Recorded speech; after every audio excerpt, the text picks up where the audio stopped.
क्या होगा अगर एक इंसान ने अपने जन्म से लेकर जवानी तक किसी स्त्री को देखा ही ना हो? क्या कोई पिता अपने पुत्र को दुनिया से इतना दूर रख सकता है कि उसे ये तक पता ना हो कि संसार में स्त्री नाम का भी कोई जीव होता है?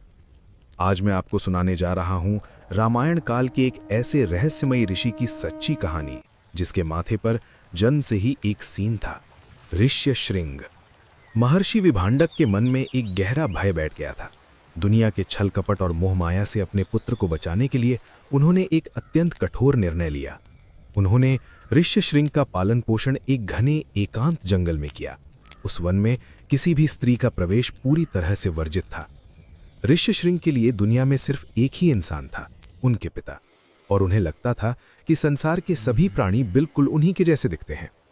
समय बीतता गया। ऋष्यशृंग युवा हो गए। उनका तप इतना प्रचंड था कि उनके भीतर असीम अलौकिक शक्तियां जागृत हो चुकी थीं। लेकिन तभी अंग देश पर एक भयानक त्रासदी टूट पड़ी। वहां के राजा रोमपाद के राज्य में लगातार कई वर्षों तक बारिश की एक बूंद नहीं गिरी। नदियां सूख गईं, अकाल पड़ गया और चारों ओर हाहाकार मच गया। तब ज्ञानी ऋषियों ने राजा को एक असंभव उपाय बताया। राजन, आपके राज्य में वर्षा तभी होगी जब कोई ऐसा परम ब्रह्मचारी आपके राज्य में कदम रखे जिसने आज तक किसी स्त्री का मुख तक ना देखा हो। ये लगभग असंभव था।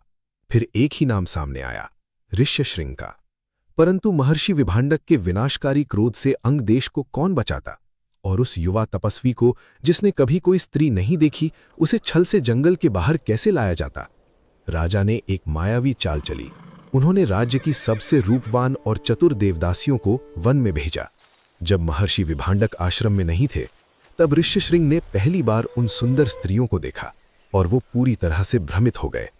अपने सीधेपन में उन्हें लगा कि ये कोई अद्भुत कोमल देवपुत्र है। उनके आकर्षण में बंधकर ऋष्यशृंग अंग देश चले आए, और जैसे ही उनके पवित्र और सिद्ध चरण अंग देश की सूखी धरती पर पड़े, आकाश काले बादलों से घिर गया और मूसलाधार बारिश होने लगी। अंग देश का अकाल तो समाप्त हो गया, लेकिन इसके बाद राजा रोमपाद ने अपनी दत्तक पुत्री शांता का विवाह ऋष्यशृंग से कर दिया। पर क्या आप जानते हैं कि ये शांता असल में कौन थी और उसका मर्यादा पुरुषोत्तम भगवान श्री राम से क्या खून का रिश्ता था? अगर इस रहस्यमयी सवाल का उत्तर जानना है तो अभी चैनल को सब्सक्राइब करो।